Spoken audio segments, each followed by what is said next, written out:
Financial services. इसके साथ एक और अहम अपडेट आज आ रहा है आपके लिए, आइए जानते हैं क्या है ये अपडेट। नुपुर है हमारे साथ। नुपुर बताइए, वैसे तो ये साल बहुत ही बढ़िया रहा है इस कंपनी के लिए, अब नया अपडेट क्या है?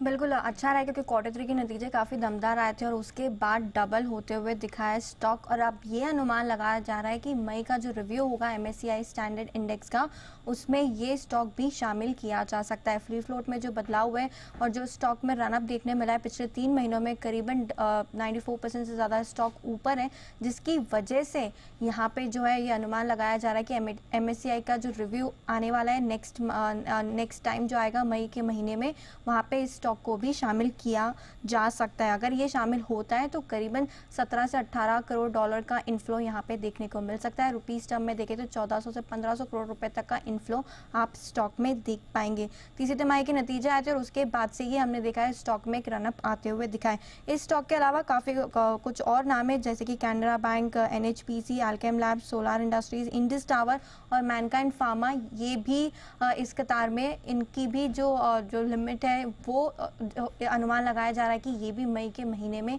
मई के रिव्यू में MSCI में शामिल हो सकते हैं। तो OFS एक सरप्राइजिंग नेम हो सकता है, क्योंकि जिस हिसाब से मूव अप देखा है स्टॉक प्राइस में, अब यही जो एस्टिमेट्स निकल के आ रहे हैं ये भी MSCI में शामिल होने के लिए तैयार हो रहा है।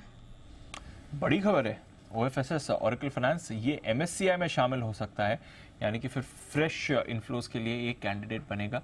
ये आपके लिए खबर आ रही है। ऑलरेडी इस साल, जैसा नुपुर भी बता रही थी, अनिल जी की भी रिकमेंडेशन है, डबल हो गया है। अब यहाँ पर और कुछ खबर आ रही है, शायद इसके एंटिसिपेशन में भी थोड़ा मूव आ गया है, बट रिसेंटली बड़ा एक्शन इस काउंटर में दिखा है 1 ईयर। इसका YTD चार्ट भी अगर है तो YTD चार्ट पुल अप करते हैं, क्योंकि वो दिखाएगा कि रिसेंटली कितनी शानदार रैली इस काउंटर में बनी है। इसी साल की शुरुआत से अब तक हमने बड़ा एक्शन इसमें देखा है। अनिल जी, MSCI फ्लोज की तैयारी कर रहा है आपके लिए ओरेकल फाइनेंशियल? बहुत ही बढ़िया। और अगर ऐसा होता तो कहना ही क्या, स्टॉक का 5 डिजिट का हमारा टारगेट है, वहाँ तक जाने की तैयारी है, ऑलमोस्ट डबल हुआ है। लेकिन अब भी स्टॉक में बड़ा पोटेंशियल है। और सबसे बड़ी बात क्या है, अभी स्टॉक में अब इंटरेस्ट आ गया है लोगों का, वॉल्यूम्स होने लगे हैं, एक्शन पूरा हो गया है, ट्रेडर्स फेवरेट भी हो गया। 8000 का स्टॉक होने के बावजूद भारी भरकम वॉल्यूम के साथ, नहीं तो एक ज़माने में तो ऐसा लगता था इसको रखा क्यों है भाई FNO में, इसका काम क्या है वहाँ पर। लेकिन अब लगता है नहीं, ध्यान में नहीं जाता। हाँ, अब लगता है कि हाँ FNO में भी ठीक है, वॉल्यूम होने लगे, तो ये एक अच्छी चीज़ है जी।